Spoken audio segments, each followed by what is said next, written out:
back to the Citizen channel. Let's go with the story of the game. PSG 4, City 2, 22nd of January 2025, 8 p.m. kickoff. Match day 7 of 8. Only one to go. Yes, only one.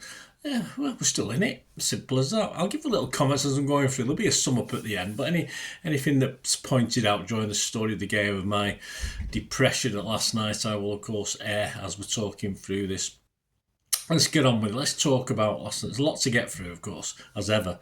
So happy to have you with me, and please let us know your comments and thoughts, guys. That's what it's all about as well. I've got a little interesting thing to ask at the end as well, so please stick with me. Pepsi 11, 2 changes to the Ipswich game. I got 11. There you go. So my fault. We lost this one. Doku didn't travel, of course, with a knock, but. I'm fairly sure Savi might have started this anyway. So the start 11, Ederson, Nunes, Akanji, Diaz, Gvardiol, Kovacic, De Bruyne, Bernardo, Savic, Foden and Haaland. On the bench, Ortega, Carson, Stones, Grealish, Gundo, Wright, Alain, O'Reilly, Lewis and McAtee. A PSG team that's, been improving. Shoots, if you watch my Pepsi 11 on this one, you'll know that I was a little bit worried that they have improved and would cause us serious problems, and they did. They were the better team, of course, on the night. Donnarumma, Hakimi, Marquinhos, Pacho, Nuno Mendes, Vitinha, Neves, Fabian, Lee, Doué and Barcola. Yes, interesting matchups there, weren't there, with a couple of those players against a couple of ours, but no doubt that'll be mentioned in a bit. Diaz with the team talk in the huddle as the rain teams on. Horrible night. It was a horrible night for everyone. Both teams, of course, but one of those nights as a goalkeeper you don't really like them. I used to like playing in the rain, but it does sort of make things a bit more difficult. Of course it does. Anyway, the game, 6 minutes. PSG's Doué picks up a long diagonal, drives into the box. Good hands from Ederson, nice sort of sight to save for him, so he puts it round for a corner. 8 minutes with PSG through. Akanji gets a vital boot on it and puts it out for a corner. Could have easily been a penalty that, but he managed to get a boot on the ball. 9 minutes, a Diaz forearm smash into Hakimi. Yes, I think he was World Wrestling Federation stuff, and of course he got an early booking, no surprise there, so he's got a long time to play, although he didn't have that long, did he? From the resulting free kick, a curling ball is sent to the back post where João Neves meets it with a free header. Yes, set piece coach, anyone? Do we have one? We'll probably find out we don't with the way we play, but hey, there you go. But he sent his header over. Should have done pretty. Should have at least got it on target. That was poor, really, from Neves, although he did have a good game. 12 minutes, Savi tries a shot. This is blocked by Marquinhos before De Bruyne finds a little bit of room and sticks an effort on target, but straight at Donnarumma, who saves reasonably easy. 22 minutes, Foden hangs up a cross from the right. Haaland, though, is leaning back. He can't really get any power on it, and it's easy for Donnarumma just to pluck out of the air. 24 minutes, Savi sends Hakimi to the corner shot with a sort of dummy feint, and it's lovely, absolutely brilliant. It deserves something at the end of it as he sprinted down the left and he crosses low to Foden, who fell over, I think he fell over his wage packet at the crucial moment. 26 minutes. From a PSG corner, Neves gets a flick on and the ball sort of hits Diaz but then drops to Fabian Ruiz 6 yards out, who sees his shot blocked by Gvardiol. Was in the right place at the right time, just a little bit in front of the goal line. 38 minutes, Foden slips in Savi, who takes a nice first touch and flicks a finish towards a far corner, but Donnarumma saves with his legs. That really needed a dink rather than a sort of side foot across the floor into the corner. A little bit better from, I'm sure he's got the skill. A little dink would have done that one. 45 minutes, a bit of a let-off for us, of course. Nuno Mendes races through on goal, but rather than shoot, he squares to Barcola, who puts it past the on-rushing Ederson.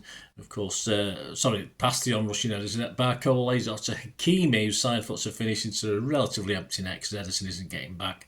But it is offside by a kneecap. It's a great. I don't think we didn't want to adopt that system, did we? It looks pretty good to me. Akanji appeared just to stop, tracking Mendes back in the build-up, though he didn't put his arm up claiming offside or anything. I was totally confused as to what Akanji was doing there. I'm sure someone asked him. Well, perhaps we'll find an answer out one day. Fat chance of that. So 0-0 at half-time. My comment, this is what I wrote at the time. I said warning signs, we should be at least 1-0 down, but for the kneecap, I'm sure this won't end 0-0, but PSG winning on points at the moment. So there you go. I'm like a soothsayer, aren't I? Second 45, we're 1-0 up, 50 minutes. Flipping heck. Foden feeds a Kanji, who bustles through, does really well. He left Nuno Mendes for dead on the right hand side. He pulled it back for Bernardo, who tried a lovely little deft flick. Good attempt, actually. It was a nice little flick with his outside of his boot. But, of course, after a little bit of pinball between PSG players and keeper, it ends up falling nicely for Grealish to smash home, and he kept calm and smashed it home. 53 minutes, unbelievably, it's 2-0, totally against the run of play, really. Haaland's 47th Champions League goal in 46 games. Grealish sort of squirms through on the left. He stays patient and rolls the ball back towards the penalty spot. It didn't look as though it was turning on in particular, but of course Nunes was there, so I think that's who he was aiming at. João Neves succeeds though in only sort of diverting the ball back into the path of Haaland a few yards away, and the big Norwegian sweeps home past Donnarumma. I think he got something on it, but he couldn't keep it out. And it all came about from a powerful run by Nunes. Yes, who always looks better going forward than coming back, but doesn't always quite finish things off, does he? But he did well this time. He ran from his own half and before playing it over to Grealish. But 55 minutes, we didn't have long to celebrate, did we? The back in it. PSG 1, City 2. Right, Barcola nutmegs Nunes on the left wing. I mean, Nunes just committed himself. It was like that old Fernandinho diving, wasn't it, in that game? Remember that? And of course, he just sprints clear. No one's catching him. We don't have any legs to catch him. Nunes really had a mare there. So for everything he did in that sort of build up for the second goal. He's not a right back, but Pep will persist with this experiment, no doubt. I'm probably thinking he will against Chelsea. Anyway, he runs on, no one catching him, cuts the ball back, and then Dembele finishes nicely past Ederson to the far corner again. Not much blame on Ederson for that one. 60 minutes, it's 2-2. No surprise, is it? Doué clatters it onto the bar. It rebounds nicely out to Barcola. We sort of get something on it, but it's one of those goals that sort of goes in, but it could have gone anyway. He sort of managed to get it on target. It rolls in. Again, Ederson's not a lot he could have done with it. And that had all started through Kovacic, who'd lost it in the build-up, trying to play out. So not great from him. 66 minutes, Barcola acrobatically volleys over the bar. Well, I think he nearly volleyed over the stand, I think. And Dembele then does the same with a wild left-footed shot. 70 minutes, De Bruyne and Kovacic off. Yeah, probably right. Gundo and McAtee on. Who knows? 71 minutes, Dembele cuts in from the right and banishes Bernardo with a sort of nutmeg. He tries to make himself big, of course, so the old Diaz style of blocking, but of course it goes right through his legs. His face said it all, I think, and a great shot with his right foot off the underside of Ederson's bar. Ederson didn't even see it, didn't even react because he didn't have any time, and of course it had been Ederson who sort of had done a poor pass out in the lead up to that move anyway in the first place. But we got away with that one. 77 minutes, Stones. I have no idea why Stones is coming on in the mud, in the rain, the slick pitch. Horrible night. He's been injured He's been injured, God knows for how long. Pep decides to throw Stones on. I'm totally confused by that one. And he came on for Nunes. Very quickly after 78 minutes, it's PSG 3, City 2. A free kick cross into the box. Goes over every City defender before João Neves, who's about 4'6", stoops at the back post and nod it into the lead. Again, Ederson didn't have a lot of time to react to that one. I'm not going to particularly blame him again. Stones had a sort of tentative nod at it, but he was obviously facing his own goal. A bit worried about putting it in his own net. Did it matter? No. So he decided against dirching his own forehead. So that's it, 3-2. You can't really envisage City coming back. We did have another goal. Gundo fired over from 20 yards out, but it was never worrying the goal. And PSG actually managed another offside goal. This time a bit more than a kneecap, though. I think a good body offside. 90 minutes, Ederson denies Ramos with a pretty good save, actually. That wasn't a bad save, but we didn't have long to wait. By the 93rd minute, into the last minute of injury time, and they get the fourth, and deservedly so. Ramos runs clear, finishes cool into the top corner. He was coming back from an offside position, but in the challenge, of course, earlier, a pretty half-hearted Gvardiol attempt to win the ball came off his chest, shoulder, so it went to him from Gvardiol, so he couldn't be offside because it was assisted by our Mr. Smooth. So there you go. PSG celebrate as though they've won their very first Champions League. Well, that means a lot to them to beat City, doesn't it? But they're not beating a very good City at the moment, let's be honest about it. So to sum up, yeah, it was a painful but not unexpected City performance. We can do it against the likes of Salford, City, Ipswich, even to some extent Leicester, which was a good win, but it wasn't fantastic, was it? But as soon as we play an half-decent team, who Paris Saint-Germain are, they're not going to win the Champions League, I don't think, but they're still a very, very good team, and we were second best to them all over the pitch in passion and commitment and speed, etc., etc. So yeah, and you can just look at the likes of Barcola versus Nunes, who's going to win that one eventually. Dembele versus Lewis. Well, that's the sort of level we're at the moment. They outbattled us, bested us all over the pitch, and our 2 goals sadly were a false storm. League position 1 place below the cut-off point, but we beat Bruges and we'll be in the playoffs. It's as simple as that. It's easy to calculate, no problem. We'll go above them on goal difference, but will we beat Bruges? I do not know. Who knows? Because I think they're on a good run. I've not done the Pepsi 11 yet, but I believe they're on a cracking run, Bruges. So no faith in that one. Question for you guys, and just answer this is what I mentioned earlier on. Let me know in the comments. Check out the Bolt from the Blue podcast as well, which is coming soon, which we've sort of looked at this question a little bit more, a little bit deeper. Of course, Amarin got some flack recently for a comment about history, didn't he? Worst United team in history. So there's one. Not in history. I mean, this isn't the worst City side in history. We've been here a long time, even recent history. But yeah, is this the worst Pep team in history? There you go. That includes Bayern Munich, Barcelona as well, if you can think back or you know much about those. But let's say, is it the worst Pep City team in history? But either way, is it? Let me know. Let me know your thoughts, guys. Stats for this game: PSG 26 shots, 9 on target, 9 for us, 6 on target. We had 36% possession. We were battered. Passes 615 to them, 356.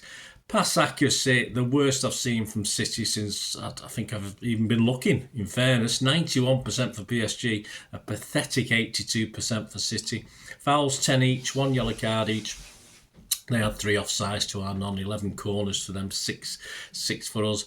Man of the match, I couldn't really be bothered, but basically, like the Manchester Evening News, I give Diaz man of the match for the first half, and then I give Grealish man of the match for the second half, but it doesn't mean much, does it? Some headlines: the iPaper back page, PSG punish Pep, yep. Inside Marc Douglas, Grealish brings life, but City crumble in Paris as playoff hopes in the balance, yep, can't disagree with that one. Independence, Richard Jolly, flawed City battered by better, faster, stronger PSG, said it myself. The Guardian back page, don't look at the table, Haaland and City at risk of Euro exit after collapse. We definitely are. Inside Barney Roney, Pep's lonely City players sum up a team losing its sense of self while close to internal hysteria. Perhaps, yeah, on the way to that. David Heitner says Barcola and Neves put City campaign on knife edge. They certainly do. The mirror back page, Jeremy Cross, Eiffel Shower. That's my favourite of the day, that one. I like that one. Inside, au revoir Guardiola. Pep sent packing in Paris as City throw away a 2-goal lead, and Champions League hopes hang by a thread. They certainly do. Express back page, Jeremy Cross, City throw it away. Pep's men implode. Yep, can't argue with that. Inside, sorry City self-destruct. Can't argue with that. Our local paper, Simon Bukowski always sticks up for us, we know that. Front page, do or die for City after Paris collapse. It is. Back page, it's the City of Blights. That's okay, that's not a bad one. Inside, Simon Bukowski said Guardiola will be concerned storm clouds are gathering once again, yeah, with Storm Owen, how do you spell it? I don't know, coming on Friday as I'm recording this tomorrow. I think that's a reference to that as well, so batten the hatches down, lads. Grealish and Diaz both rated at a 7, as I said with the Manchester Evening News. City sweating on Diaz as Pep explains sub. Yeah, apparently he didn't feel too good now, whether that was injury or poorly as in sick. Who knows? Joe Bray, probably just fed up. Joe Bray, Grealish can't put his finger on weird City spell. Well, for weird, probably replaced with shit or crap, whatever. That's probably a better word to use. New recruits arrive just in time as monster fixture list looms for City. Yes, it's. I don't think there's going to be any respite for us. So, as I said before, we sit 25th, top 24 go through. Simple maths, a win next week against Bruges, and we will be through. Although we will be unseeded for the round of 6 qualifiers, which means we'll have to play our first leg at home and our second leg away. But you can imagine this team getting anywhere, and then what's the point of getting through and getting battered by someone really very good? PSG are very good. We've paid someone who's excellent. God help us if we end up playing someone like Liverpool or bloody Arsenal at this stage over 2 legs. It'll be a nightmare. Anyway, check out my player ratings, guys, on this game. As ever, let me know your thoughts, especially on that. Is this Pep's worst City team, etc., or Pep's worst team, if you know that much about it? So let me know your thoughts. It's great to have them. And of course, the Pep's 11 for the visit of Chelsea will be out very soon, so keep your eyes peeled for that as well. I have no idea how many out. I'm not going to get 11 out of 11 with this one. I don't know what he's going to do with you new lads. I don't know who's fit, who's not fit, who's ill, who's not ill. But I'll put it together because that's the whole point. It's a preview, so I'll take a stab and see where we go from there. Please, thanks for watching, guys. As I said, let me know your comments. If you want to contact me through all my various socials, or you want to help support the channel, I'm always after help and support with the channel. If you can do that, all I need you to do is just keep watching and listening. I hope you enjoyed the feature, and yeah, if you can support me through the subscription, if you can subscribe, guys, that'd be wonderful if you've not already done so. We do actually have memberships at the moment, just 99p a month, so you get access to all my City stuff, including all the history vlogs, dozens and dozens not been published yet that you get immediate access to, and every time I do a edit and do a vlog, you get immediate access to it as well. So you can have a copy of scripts as well if you want any hard copy of the sort of things I do on matches and teams and managers and players, etc, etc. So if you can join the membership, that'd be wonderful. We do have sponsors at the moment. Piat6505 are our current sponsor. They have a little eBay shop, so if you check in the comments section, there's a link there to the shop. They sell movie posters from the 90s and 2000s. They sell DVDs, some classic Hollywood movies, some classic foreign language ones. And if you do see anything you fancy on there, if you do place an order, just mention me, just say Bernard sent you, and you automatically get 10% reduction in the cost of your order. So fill your boots, guys, and my thanks to Piat6505. And yeah, if you want to support the channel just by watching the ads, that helps. Watch the ads, let them play through while you just have to check your phone or something, let it play out. And of course, if you follow any of the links, that always works as well. If you follow a link to one of the ads and you fancy something, I've done it myself. I've followed a link and actually purchase something from another organisation, but it can happen. It can happen. Not all ads are stuff you're not interested in. And of course, if you can give us a like, guys, that's be absolutely fantastic. All likes are much appreciated. Anyway, thanks for watching. Until the next time, of course, I only ever ask one thing, don't I? Please, I ask you all to stay safe, especially you Blues. Until the next time, come on, City. Bye for now.